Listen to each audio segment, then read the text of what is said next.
Welcome to the Make Earth Great Again podcast. My name is Josh. And I am Eric. And today we're joined with a very special guest, Nick. Nick is a life coach, a light worker, and awakening guide. Nick, how are you today? I'm pretty good, man. How about you?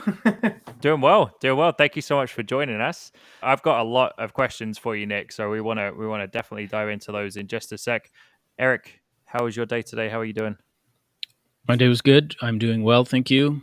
I'm in the new place, settled in. Lots of change has happened since the last time, but all in a positive direction. And as usual, looking forward to this. And so looking forward to hearing Nick's story too, because it's a pretty interesting one, I think, eh? 100%. Yeah. So, Nick, whereabouts in the country are you right now? So before I start, I want to thank both of you for having me on your podcast. This is an absolute honor. Thanks, I man. really did not expect you, Josh. Just a random guy, reaching out to me and everything. I was quite happy because getting a reach sometimes is not always easy with the competition nowadays. For sure. We're lucky to have you, buddy. To have you, man. No, so for the listeners, when in my spare time, I like to go out and find people who I believe are really trying to make a difference on the planet. And I stumbled across Nick's TikTok, actually, of all places. And I watched his videos. I thought you were, I'm talking to you like you're not here right now. I thought you were freaking awesome, dude. And I scrolled through all of your content and I thought, you know what, this is a guy who really, really cares about his message and about the people that he's reaching out to. And I felt compelled to reach out to you. And it was obviously a good decision because here you are on the show. So we're super, super happy to have you here, man. It's great to be doing this right now. Well, thank you. And I would like to say hi to all the audience as well. So I guess we can start. Yeah, for sure. So for our listeners, it might be great to tell them a little bit about yourself. Or a lot, depending on what you want. Oh yeah, your first question, where my whereabouts right now? Right now, all I'm gonna say is that I live somewhere in the eastern part of Canada, I guess, near Ontario and Quebec. So I'm gonna say, but I've moved a lot around the country. Did you want to jump in right with my story, or? Sure, yeah, I'd love to. Yeah. Okay, so my story basically is it's a very complicated one. So many different things happened. So basically, when I was young, I was a young man. I a young kid, I would say, and I was always like, when I was in school, in high school, and everything, I was always daydreaming. I always found that like school was boring. And that I always felt like, oh my God, I'm thinking about all these crazy ideas. I could be doing other things. And I don't know, I've always felt that school was boring and I never felt like I was really my place.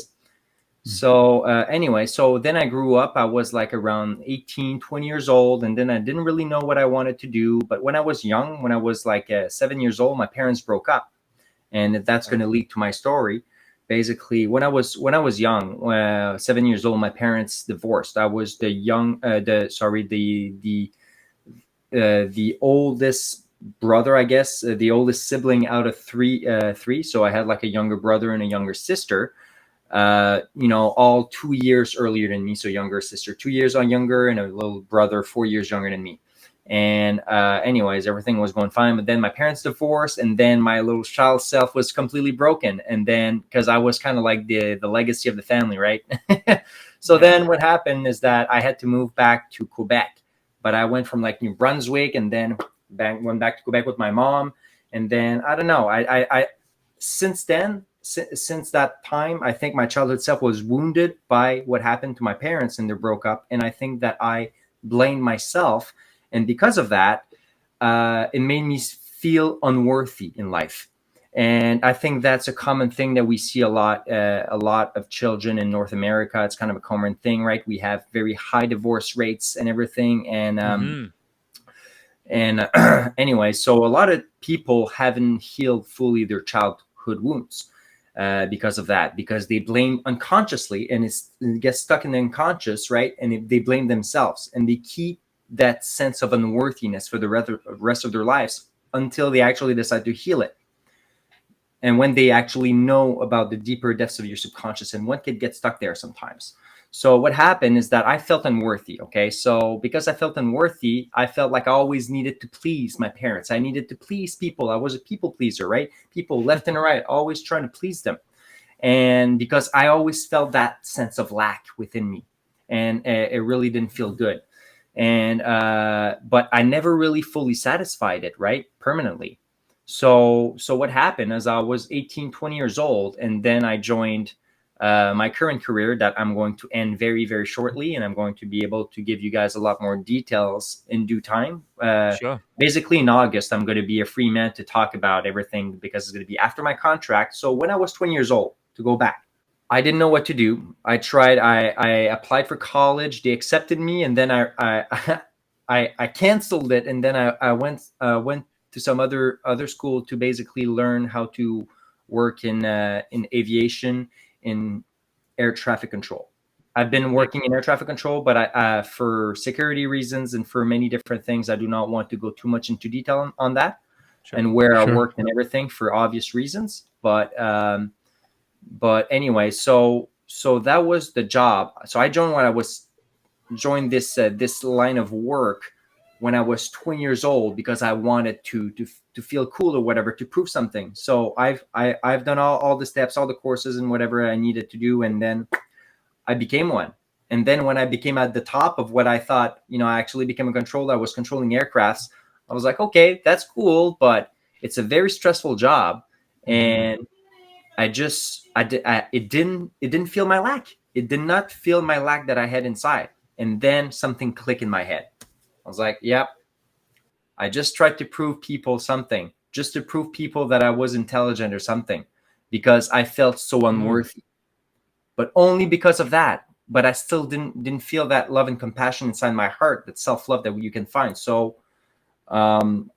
basically, after all that, I realized that it wasn't doing anything for me. So basically in 20 well, I know some future questions are going to ask me, so I'm going to That's okay. Yeah, so that's pretty much the gist of it, right? So I joined that, but it's a really stressful work, and now I'm kind of transitioning out. I'm waiting at the end of my contract to completely end this, right? And then I'm going to be a free man. I want to travel around the world, and I'm going to try to anyways, because certain medical decisions sometimes may block you from certain traveling, but we'll see. You're Where do you teasing wanna us, go? Nick. Nick is teasing us. Yeah, where do you want to go? Like, if you had a choice and like there was no objections or anything, like where would you go and maybe why? Like, would you go Where would I beaches? Or go? would you- Well, yeah. I would like to eventually go down in South America and visit the actual shamans there. Nice. And for things you probably heard before, called plant medicine, ayahuasca, things like that, right? So I'm really interested in trying these kind of things, because here in my country, well, in our country, right, in Canada, they've legalized cannabis, right? And Yep. but that's Sure only the has. first step. That's the first step. But psychedelics in general can help so many different people. And the reason why I want to travel down there, I want to meet the shamans. I want to learn about the energies, about how they communicate with spirit. I want to learn all this stuff, and then help other people in the process. As I'm learning, I want to help other people learn and make other people their own spiritual masters, so to speak, and find their own inner peace and love and worthiness inside that I lacked when I was younger, and that I'm now kind of like my both of my feet are like kind of like in both pools, let's say, or in both camps, and now I'm slowly moving out. So I'll have 100%. much more details on this at some point. But basically, what happened to me, okay, that really clicked in 2014, I had an awakening. Sweet. Good, because Okay. I was going to ask you about this, so I'm glad that you're telling us. So in 2013, my grandfather died, and was the first death in my family, and it was very painful and everything. I never experienced anything like that, right? And then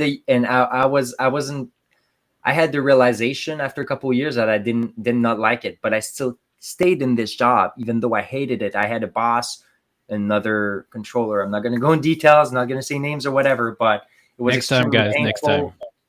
Yeah, exactly. It was like they were like harping on me all the time, but it's kind of like how the job works as well.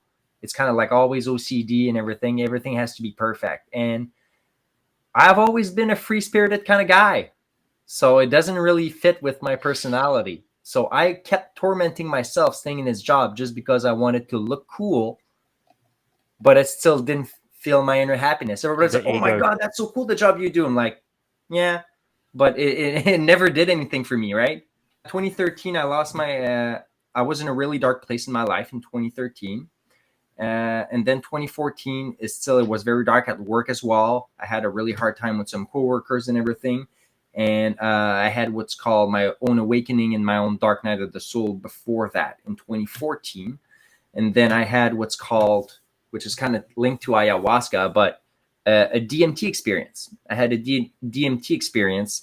I'm either through breath work or smoked. I'm not going to precise which one for obvious security reasons. So Nick, wait. Let me stop you right there because people listening, they might not know what ayahuasca or DMT is. So can you explain in your own words what ayahuasca is? Because for some people, they're probably thinking Aya who what and Oh, okay, yeah, DMT. yeah. But So sorry. I no, just it's all assumed that good. No, people get it. great. But ayahuasca is basically two different plants. It's a brew of two different plants that the shamans back in South America, what they've done is that that's what they tell people, that the spirits told them to go take these two different plants, boil them together in a water in a pot for like hours or something, and then drink the brew. It's extremely harsh. It makes people puke and everything, but it gives them intense visions. They see dead people. The shamans, they say that they go and visit the actual spirit world,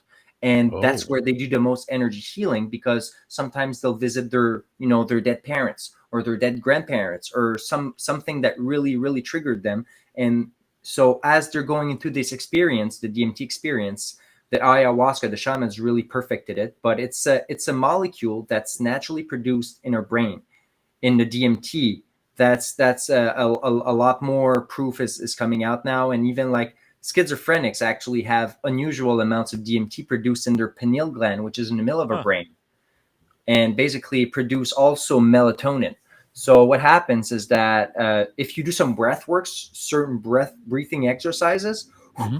so you have Like Wim Wim Hof, and Hof. you have like so many different ones, right, on the internet. And basically, when you go deeper into these kind of states, what happens is that you start to see visions. It gives you like a big epiphany, and people can either get it through breath work, or they can actually smoke the purified extracted crystals from the actual root bark. That's another method as well, right? To either smoke it or to actually produce it naturally in our brain. And there's a It's heavy concentration in the lungs as well of DMT. I think it's dimethyltryptamine, right? Is the full name Yes, of it. dimethyltryptamine. Yes, exactly. Nick, do you think that this DMT or this ayahuasca um is the thing that brings us to the spiritual world, or do you think that the spiritual world is there, and this just lets us access it? I'd like to get your opinion on that, on I what your think thoughts I are. think the latter, to be honest. The Yeah. second one you just said. Yeah, I think it's the way for the spirit world to help heal the physical world, because we're always interconnected together, and Mm. we're always trying to help each other, right? We are have still this connection with past loved ones.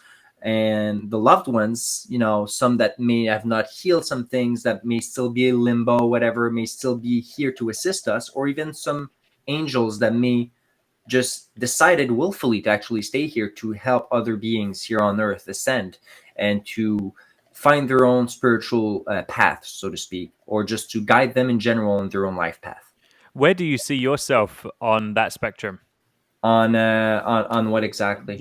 On the things that you just explained. So some people are here because they want to help ascend others. Some people are here. Where would you see yourself in those areas? I believe that spirit guides exist, but I don't really know how many we would have. I think we have probably at least one each. That's what I truly believe. Uh, one spirit guide probably, but I think the biggest connection is with the actual universe. With you can call it universe, you can call it God. There's so many different names. Some Indians will call it Krishna, right? Kali, whatever. There's different goddesses and gods, but I believe it's always the same energy, but it's just a different interpretation of the same energy. And all the goddesses are just sub part of that same energy anyways. So people with different religions are only arguing for something that, they're only arguing for nothing, because they're arguing for just a different interpretation of the same energy. You know what I mean? Yeah, for sure. Go on, Eric. Well, I was just going to ask, you kind of touched on this a little bit on kind of your past life, if that's what we want to say. I want to know if there was a very specific moment, if there's a story, or if you had an aha moment, something specific that happened where you thought, you know what, being a light worker is now my new calling.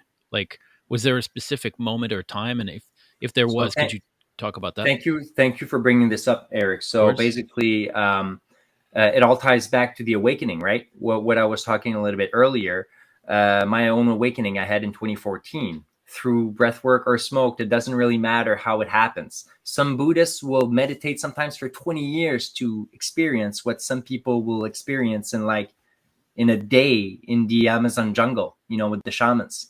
Okay. It's crazy. It's crazy what it can do. It accelerates the awakening process. But to go back to my story, because that's what you want to know about, what made me connection a lot with the spirit world, or my own connection with the universe or God or whatever, right? That higher force that is intelligent, that exists, that I truly believe anyways. From my own experience, for me, have absolutely no doubt.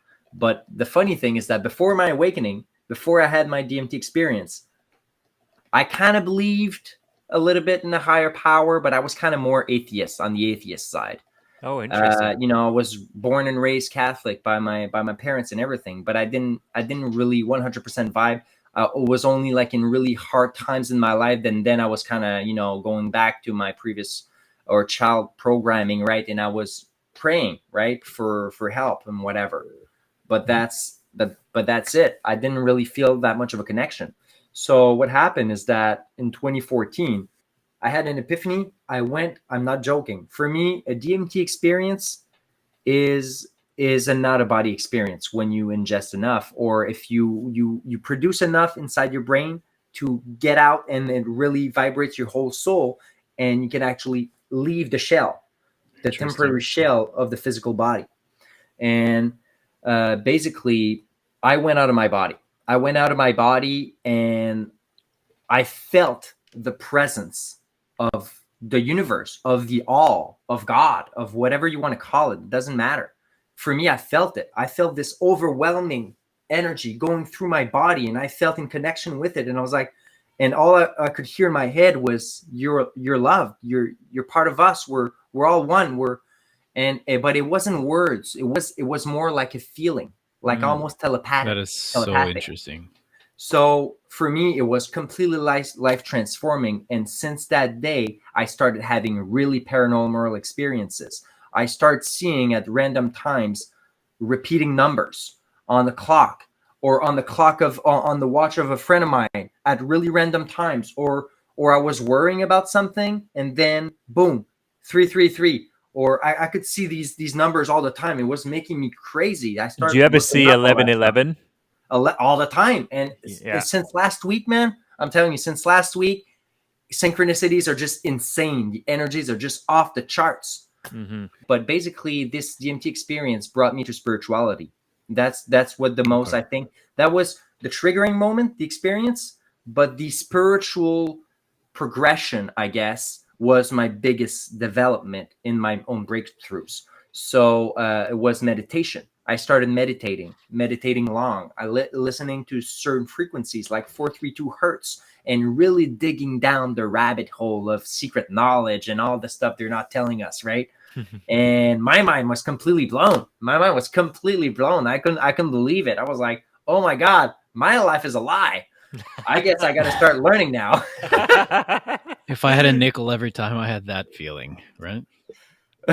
Yeah, it's pretty insane. Yeah, my dad always says that his school got in the way of his education, like because they teach you things that are, I mean, there's some helpful stuff. I mean, I was cooking a pizza the other day, and I had to use some algebra to. No, I was joking. I didn't use algebra ever. Have you Right. guys ever used algebra? A little bit after Yeah, high you school. That's probably it. do. Yeah, you probably do in your field. I Yeah, had to do some extra math courses for prerequisites to do my current yeah. job, but basically what I want to talk about this is that my awakening completely changed me and made me realize that I wasn't happy in my job that I'm in right now, and that I have to leave. And I tortured myself staying in this job just because of the great salary I had for I th- years. I think that's such a good point for you to bring up, because I think that for myself and maybe Josh and a lot of our listeners, I think we've all had that feeling at one point or another, and to some it might be heavier than others. And I think that your story is kind of inspirational, because it shows us that you can be tired and fed up with your job, and you could be, wanting to do something bigger, and that it is possible, because you're talking about how you got fed up, and at some point you found the thing, right? The light work is now your new calling. So for anyone who's listening out there, including myself, I think it's important to remember that just because something is one way now, it doesn't mean that it has to stay like that forever, and that Hmm. intention is a very big part of it. But sometimes just taking that step, even if we have some fear, taking a step in the right direction and making those micro decisions can help. Josh, any thoughts on that? Or Yeah, I mean that's really, I think a lot of people will resonate with that as well, because we're in this system right now where we are making money because we have to make money to survive, because if we don't yeah, do these things, then we surely will die, or that's what we think anyway. But there are people out there who are living in the bush and they're happy as a pig in shit. They're living the life, and I think the less you have, the more you appreciate it. And I think that we become obsessed with stuff. We're always like distracted by the newest this or the newest that, and like make more money and go out there, and we end up getting to the point where we can't even define what success is, because the success that you experience once you got the job, now you're going to be looking for a different definition of success. Now it's like, hmm well, now I've got the job, now what? And I think, Nick, you kind of touched on that too, where you said, you got this role that this job that you were doing, and you're like, cool, so I got the job, and I'm still where I was, and then, so my question to you is, obviously you were doing the job that you're in for, I think you said 11 years or something like that. Well, it's going to be a total of 11 years and literally 3 weeks. Wow. Literally just right after my contract ends, after it breaks, I guess, right? Right. So So when was the moment, like was there something where you obviously had to build yourself up to the point of handing in your resignation. So how, like, what was that? Because that's quite scary for people to do, especially after so many years. My mum was in a job for 18 years and she retired from her job. So she didn't really quit, but for somebody who's in a role for that long and then to just suddenly say I'm done, like, what happened? I believe that COVID, the whole situation, may have accelerated what I was already telling myself, to be honest. Interesting. And I don't know. is this something that we have to revisit the next time you come on, or is this something that you can go into right now? There's no right or wrong answer. Definitely we can go a little bit more next time. Sure, Uh, no Sure. problem. for I me, I had my own issues when it comes to, you know, with I guess the medical procedure they want people to take, right? And so I did not comply. I'm a free spirited guy. I believe in freedom of choice. I don't believe in coercion or forcing people to do things against their own will. I think that's extremely cruel, extremely wrong. And I want to follow my beliefs. And what happened is that they tried to force it down on me, and I said no. And then they were going to kick me out. But then I fought to get my exemption, and surprisingly, I won. I thought I was going to get kicked out, but I won my exemption. I'm not going to go in details of that, but For Cool. sure. Next time. I won my exemption, and I'm super grateful for that. But even after getting it, I realized, oh my God, all my coworkers, y'all hate me anyway. So Yeah. might as well. Yeah, I'm just not in the right place anymore. And that was the message of the universe telling me, okay, man, it's time to get out. Time to move and on. it's time to. What happened is that I want to serve humanity now. And I had my awakening. Since my awakening, that's part of the light worker, right thing. I wanna help to shed light on this world. And I feel like there's so many different things that are wrong in this world, and I wanted to feel like I'm at least doing something, right? And that I'm not going to feel guilty. Let's say in 10, 20 years, whatever, we look back at what happened. I'm not going to be, I won't have any regrets. That's what I don't want to have, is regrets. So That is that's why I integrity. follow my dreams. And that's why I try 100%. to show people with my own personal channel, right, that they can find their own inner power and they can empower themselves. But I'd like to show it through example as well. With my Nick, own life, if it can inspire people. that is perfect. I think that's the perfect segue to my next question. And I want to get your opinion. What does it mean to be a light worker? And is there a difference between light worker, energy healer? What does it mean to you? And is there a difference? Okay, sure. Thank you. So light worker and energy worker definitely aren't the same thing. I mean, light worker is, you can see as everything as a yin and a yang, right? Everything is like darkness and light, always chasing at each other, right? And right now, sometimes there's some imbalances. Sometimes there's more darkness that eats more of that white snake or whatever, and there's more darkness and more chaos and less order, right? And eventually the balance kind of returns. But basically, light worker is that we're beings of light. We want to express our own light or shed our own light or goodness or happiness, whatever, to the world, to make this world a better place. Shed more light to make this world less dark, I guess. And energy work is very different. Then we can go into like Reiki and other things, which I do every single week at my spiritual center in my local town. I like, since I've moved to my new place, I've went to my spiritual center. I've met so many different peoples. I've learned so many things, and then I can make people learn this kind of things as well and empower them with what I'm learning. Can you tell us a bit about the spiritual circle? Because my mum used to go to a spiritual circle, and I have friends who also are involved, and I've actually been invited, but I've never had the opportunity of going, and I don't know what to expect. And I think maybe some of our listeners are also in the same boat where they are curious, because it sounds, there's this whole mysterious woo woo, because the media make it sound so ridiculous, right? I think. What have you guys ever seen the movie Wanderlust? It's got what's her name? She was in Friends. Jennifer Aniston. Jennifer Aniston, yeah, Jennifer Aniston and Paul Rudd, and they find this commune, and it's like a spiritual circle, and they make it just sound so ridiculous. Actually, I think they had ayahuasca or something in this movie, and then they were making it all like demonic and, oh, you better not do that kind of thing. But obviously, Propaganda.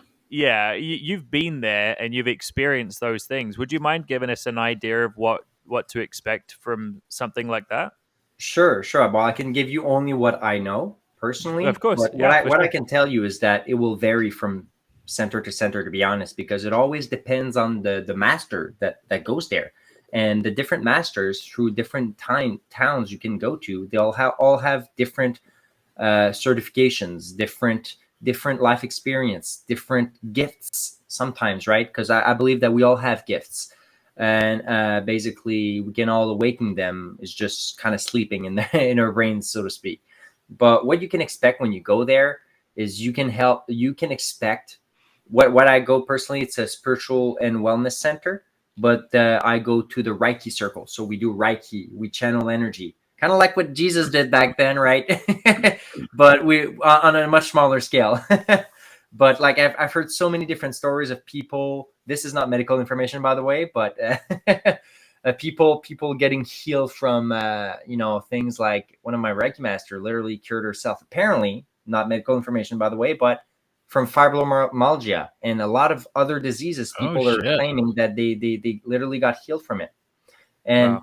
the more I went into it, because at first I thought all of this was complete nonsense, complete woo-woo. I was like, nah, get out of here, guys. Come on. This is just nonsense. You guys are just trying to please yourselves to make you feel better, but this nothing in there makes sense. Please stop. Right? That's what I was thinking. But then I started to experience all these weird experiences, synchronicities, so many different things, and that I had to lower my ego and open my mind to other possibilities, and that everything literally can happen, and that I shouldn't be too close-minded because I've been proving wrong and wrong again. So I went with an open mind. So I went with the spiritual center. To go back to your question. Sorry, I always podcast speak too much, I guess. This is great. No, I'm loving this. I'm like, Exactly. I like watching and just hearing about it. Oh, Yeah. Okay, fair enough. So for the spiritual center, so the Reiki, basically we kind of put our hands there, and what we do is that we channel the energy from the universe. Okay, so that's kind of what Reiki does. Is not what most people think. Most people would think that it's just a person healing the other person. No. We're only a vessel.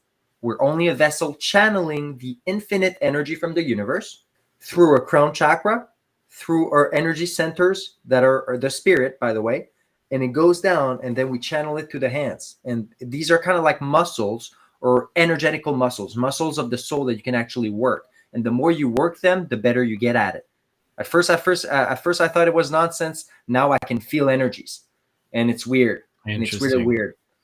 And you have even like almost like it's almost kind of like a chakra here in the hand that you can kind of like, if I don't know if you some people of you guys have ever seen the anime series called Naruto. I've seen it like around. I haven't watched it though. So that's kind of what it reminds me of. Like you can actually, amplify energies and everything, but you can heal people. But there's so many different things. But your hands has to be closed, and you got to put them on top. And what happens is that we go to the circle, right? There's like 10, 20 people or whatever. It always depends on the weeks. And it's people from all different age groups, seriously. And they all go there, and they basically, we're all like a big family. There's no judgment there. Nobody will judge, because we have learned that judging is kind of childish, in the sense that Makes sense.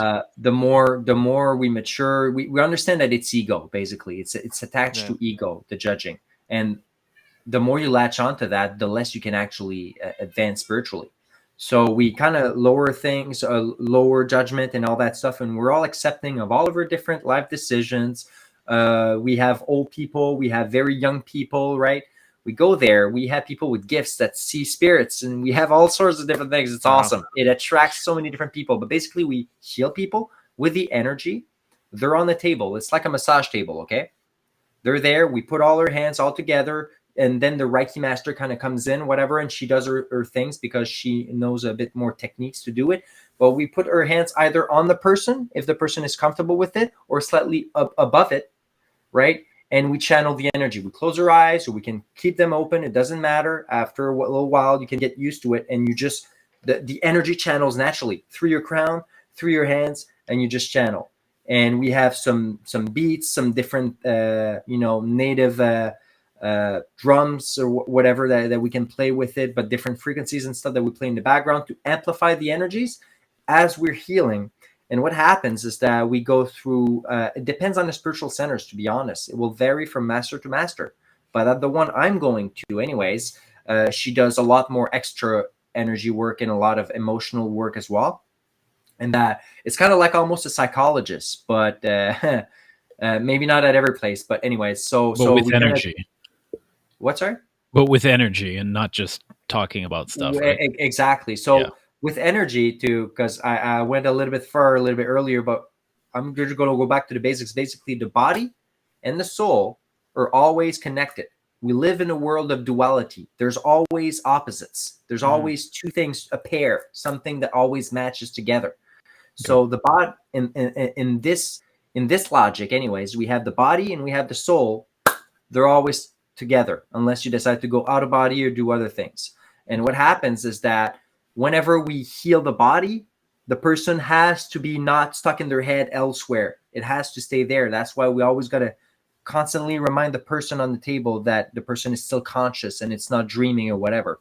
And the breathing is also extremely important, as we learn in meditation as well. Always inhale by the nose and exhale by the mouth. And you do it and you channel the energy, and it heals people. And what happens is, because whenever people have emotions, it's literally energy. Sometimes people will have trapped emotions inside their body, and basically these trapped emotions might come up, some past traumas, and people might cry sometimes on the table, right? And that's completely fine. So that's why we got to be okay with people not judging us. It's very important, so we can actually let all the emotions come out. Sometimes it's anger. I've seen people puke on the table. I've seen people scream. Some anger's getting trapped in. I've saw most people, it's mostly crying, but all sorts of emotions might come up, and people have to let them go. And we got to work through the energy blockages and everything people are having through, because you need the energy to get out to actually heal the spirit. So you go there, you can expect to feel much lighter afterwards and feel a sense of belonging with the people at this center, and no judgment. And you're going to feel like loved, like you've never felt loved before. Even sometimes your own family might judge you on some things, but there they won't. You know what I mean? Right. Beautiful. And I think you touched on a couple things there, which I'd like to go back on as well. You said that trauma and things can be stuck inside the body. And it reminded me, I work in a retirement home, and I often hear of traumas that happen at a later age when the couple have been together for sometimes 60 years, and then one of them passes away and the other partner dies of a heartache because a broken heart. Sorry, the emotional trauma was so deep and heavy that they ended up dying of a broken heart. I mean, it's quite romantic and in a beautiful kind of fucked up kind of way, I guess. Um, but it's hearing about trauma stuck in the body and stuff. It really, yeah, of course you would have different reactions coming up on the table, I think a big part of it as well is consent. I think people have to be willing and open to the idea of being healed, and like you said, they have to get out of their head, because otherwise they'll be stuck in their own ego, or they'll be stuck in their own ways, and they won't consent to allowing it to happen. And the logic that I use for this is the placebo, because if you think about it, when they give group a sugar pill, and they give group B the actual thing, and then oftentimes the people who had the sugar pill, it either works better or it works the exact same as the actual thing. The only difference was the pill itself, but the mind was the thing that actually stopped the headache or prevented the cancer or did whatever. And that's why I think that when our beliefs are so fragile, with all these conflicting things on the planet, it's hard to know what to believe. So that's why people can't truly narrow down on what they truly believe, which is why it's difficult to fully jump into something. So if I want to heal myself, and I might be thinking, well, I don't believe it. Well, I always get, I see all the movies and blah blah blah. It'd be difficult for me to fully immerse myself in that world, which is why a spiritual circle sounds like you get to actually experience it firsthand. But you have to be willing to actually experience it, because otherwise, if somebody goes there and they're like, what's all this about? Then, oh, this is going to be stupid, it's not going to work. It's not going to happen for them. So Exactly. yeah, anyway, just a quick comment about that. By the way, we were talking about energies and the planet being living. I prepared this little guy. Luna was about to put her nose in this. This is a Venus flytrap. I Oh brought yeah, this look at over that. earlier. Is my son. Nice. He wanted to get a plant, and I took him to the store, and he decided that he wanted one of these. Have you guys ever seen one of these in action before? Like, Only videos. cartoons count? I got it. I don't know many people who have actually seen this. Look, this is, and there is a point to this. Like, here, let me just show you this real quick. Okay, so for those of you listening, Josh has are those Venus flytraps? Or Venus flytrap. Venus flytrap. Yeah, wait, where's an open one He's here? attempting See to this put, guy here? Ready? and there goes the mouth. Oh Did you yeah. see it? That was quick.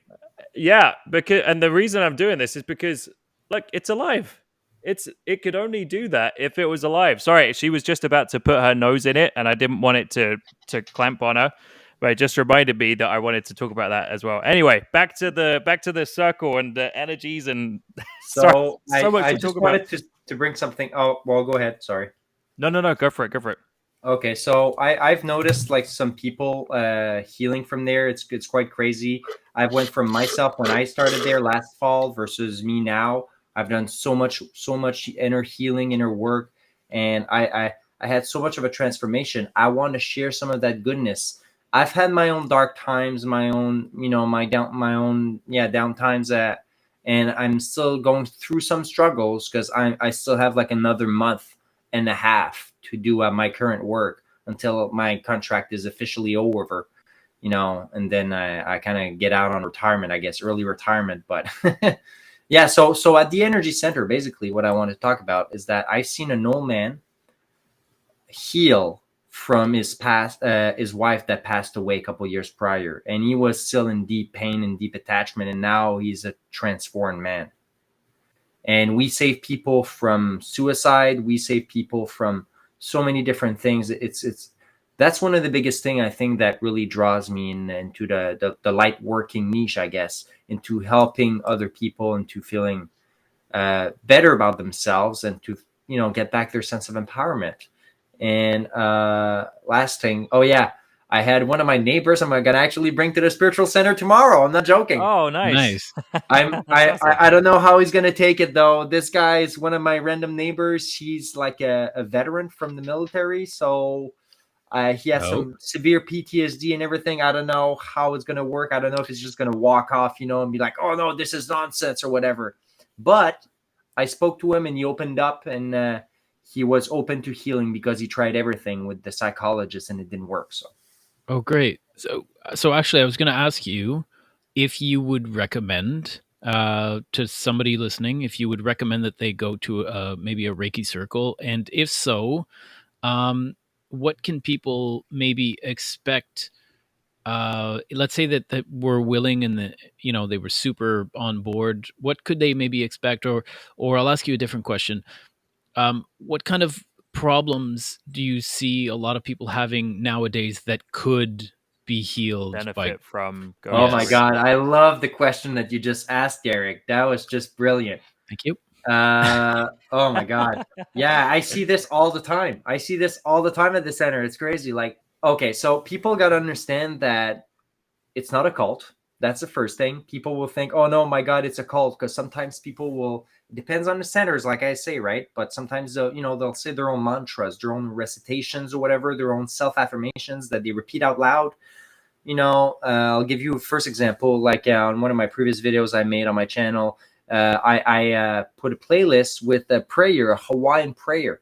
And it's basically some of the basic mantras when it comes to self-healing a lot that you'll see. And it's, I love you. Please forgive me. I love Thank you. you. I love Thank you. Yeah. you. And I'm missing one for some reason right now. But it's... I'm sorry. Please forgive me. Thank you. I love you. Yeah, exactly. Yeah, you got it. Boom. You got it. So sometimes people will just say these affirmations, and you can write it down. Hawaiian prayer, Ho'oponopono, it's called, and you could listen to that. And as you listen to the video or the person talking, saying, and if you decide to recite these affirmations, some people will start weeping and start crying, and you can actually see the healing in real time. So to go back to your question, Eric, because I always drift left and right, maybe that's what makes me very creative. I don't know. It's all good, brother. Okay, but basically, it's not a cult. Okay, so don't go there in the thinking that it's a cult, because you're just running away from potential healing. So go there with an open mind. Try not to be judging. Try not to, at least go there for maybe 1 or 2 times, and and see how you feel about it.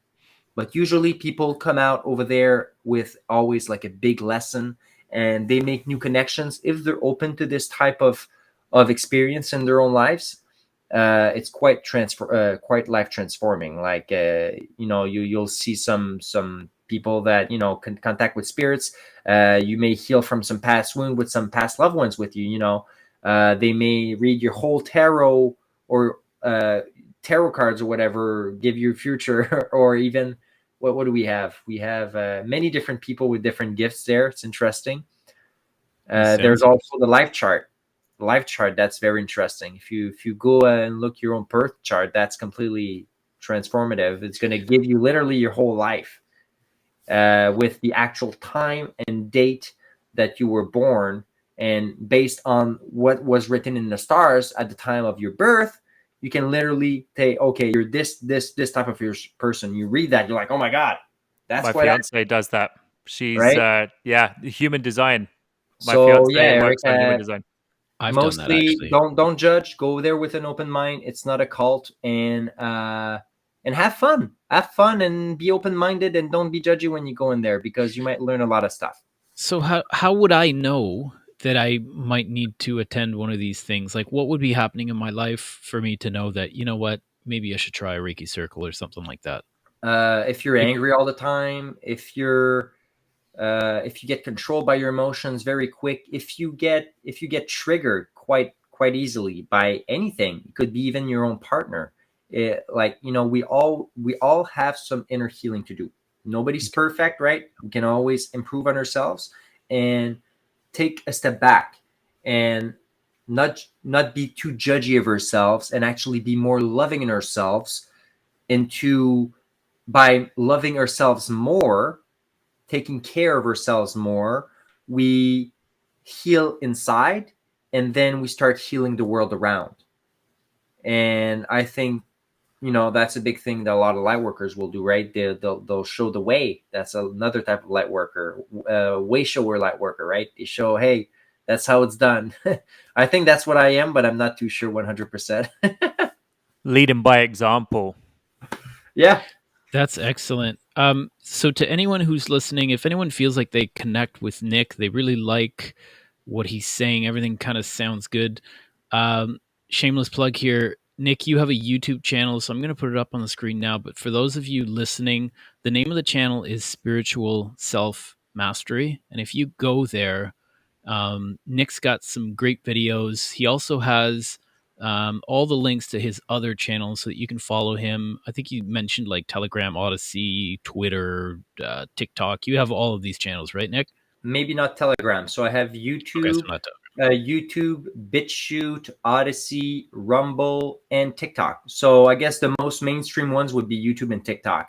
But Excellent. the underground, Rumble, Bitchute, and Odysee, I'm there too, for the So more unacceptable views kind of content.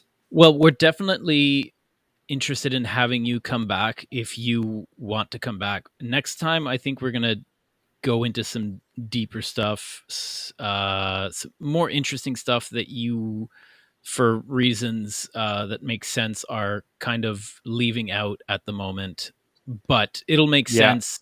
So you guys, anyone listening, will have to come back the next time. I just wanted to read that channel again. The YouTube channel is called Spiritual Self Mastery, all one word. All in one word, yeah. Yeah, Yeah, that's where for you can sure. find Nick's stuff. And I just wanted to clarify something with people. I'm not a master 100% of spirituality. What I talk about spirituality and self-mastery combined in one channel. And I think Excellent. a lot of us are kind of in that boat where we're, there are lots of people who want to go out there and do healing and make a difference on the planet. And like we were saying in the green room before we jumped on the podcast, nobody is perfect. Like I have a glass of wine here. It's not something I'm proud of, but it is what it is. But it's nobody listening should feel shame that they're not perfect, because none of us are. And I think that that's really the message that all of us are trying to share as well. That's what's going to make the earth a great place to live, in my opinion, as well, is, just being comfortable, but always striving for greatness, always bettering ourselves and building those communities and connecting with people in spiritual circles and trying new things and having an open mind and loving one another and not judging, all the things that we touched on as well. which is just awesome. Thank you so much, Nick, for everything today. And I just Absolutely. want to say for the listeners, Nick and I were having a conversation before, and we were deciding how we would talk about the fact that we couldn't talk about some things. But Nick, would you like to come on again in the future to explain why we were in that little bit of a predicament? Because I think your story that you've told me is very, very fascinating. I think people would get an absolute kick out of it. But for obvious reasons, we couldn't touch on it today. Would you like to come back on the show? I would absolutely love to come 100%. back, because we can't let this story unfinished, right? No, Exactly. don't leave any stones unturned, as they say. There we go. Amazing. And also, I just wanted to, there's one more question, which I didn't prep you for, but we do this at the end of all of our podcasts. Fine. So if you could change one thing, or you could work towards one thing on the planet to make it great, what would it be and why? If I could change one thing on the planet, I would I don't want to force, but I would if I had like magical powers or whatever, I would make everybody on the planet all meditate for 30 minutes all at once. And then nice. everybody would kind of be on a higher vibrational, and then everybody would be more chill and more understanding of each other. Oh, I like that. That is an excellent answer. Maybe we can get that going. Maybe that will be, our goal. You got to dream big, right? Yeah. Aim for the stars, land in the clouds, or whatever they say. Well, let's aim for the Milky Way and land on Mars, instead. There you go. We'll see. We'll see how they do with Elon Musk and everything. But thank you so much, guys, for having me. It's such a pleasure, man. Like, absolutely, you guys are awesome. This was great. I can't wait until we do this again. And just before we wrap up, I wanted to let our listeners know that normally at this time we will ask anyone who feels like they would like to talk to us or be a part of the show to email us at info@makeearthgreatagain.ca. I just wanted to let you guys know that we're working on simplifying this process. I'm building out a page right now where you'll be able to basically just go to this page and enter your name and email, and then we'll have it'll be more of a centralized area where we can reach out to you and then have that conversation just to simplify the whole process. So I just wanted to let you guys know that for the time being, it's not ready just yet, but email us info@makeearthgreatagain.ca. If you feel that you want to chat with us, there's the potential for you to be our next guest on the podcast. And we're building out this page. And as soon as it's ready, we'll let you guys know. And Josh, was there anything else, or could we wrap it up? Yeah, no, we can totally wrap it up. But I'd just like to kind of jump on the back of that and just say that, guys, if you want to support us, then please make sure that you're subscribing to all the channels. I used to laugh when I watched YouTube and stuff when people say, like and subscribe and do this and do that. But the thing is, if you don't ask, you don't get, right? So we really want to make the reason that we want to get more exposure is because we want to touch more people's lives. So if you want to help us to achieve that goal, please do share this video. Please do help us out. And if you're still listening, we love you. Thanks for sharing your time with us. Thank you for being here with us tonight. Thank you for listening to Nick's amazing story. We can't wait to spread the rest of his message. And honestly, if you feel inclined to reach out to Nick, you can tell he's an awesome guy. He really will take care of you as well. And he's a really super genuine guy. Thanks, Nick, again for being on the show. Let's make Earth great together. Let's do this. Absolutely. And it's an amazing name, by the way, guys. Oh, thank you, sir. Love it.